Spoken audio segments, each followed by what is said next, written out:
This one isn't my story exactly.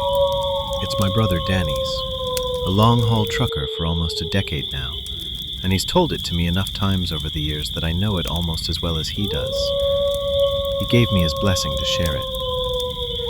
Danny drove nights a lot, hauling freight up through the Midwest, and one of the things you learn fast in that job is which rest areas feel right and which don't.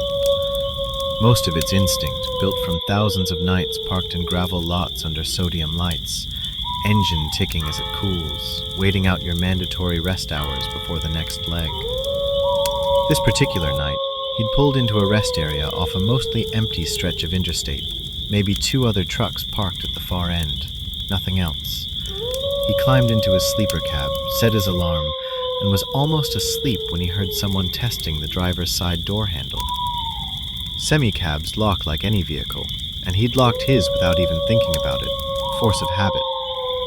But hearing that handle move in the dark, at a rest stop he'd assumed was nearly empty, was enough to snap him fully awake.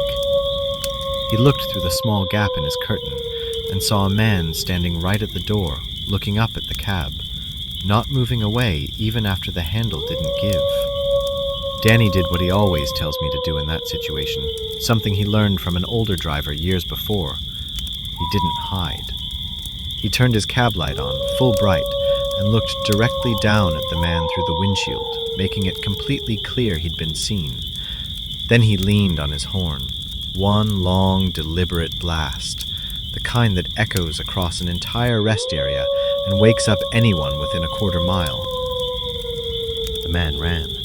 Not walked, ran, across the lot and into the tree line at the edge of the property, gone before Danny could get a good look at anything beyond a dark jacket and a fast pair of legs. The other 2 truckers parked nearby came out to check what the horn was about, and Danny told them. One of them mentioned he'd heard secondhand about a string of break-ins, and worse, targeting parked trucks at that specific rest area over the past year. Nothing ever officially confirmed, the way these things often aren't. Just driver talk passed along the CB and truck stop forums, the way warnings travel in that world. Danny didn't sleep the rest of that stop. He pulled out an hour early, drove to a truck stop with better lighting and a manned counter, and finished his rest hours there instead.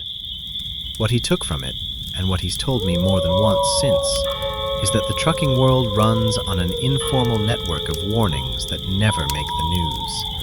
Drivers know which rest areas to avoid, which ones have had incidents, long before any official report catches up, if one ever does. His rule now, and the one he taught me, is simple. Lock everything. Always. No matter how safe a spot looks. And if you ever hear someone testing a door in the dark, don't hide from it. Turn on every light you have and make it unmistakably clear that you've seen them. People looking for an easy, unnoticed target very rarely want to be looked at directly. Thank you for listening. If you like this story, please consider like, comment, and subscribe the channel.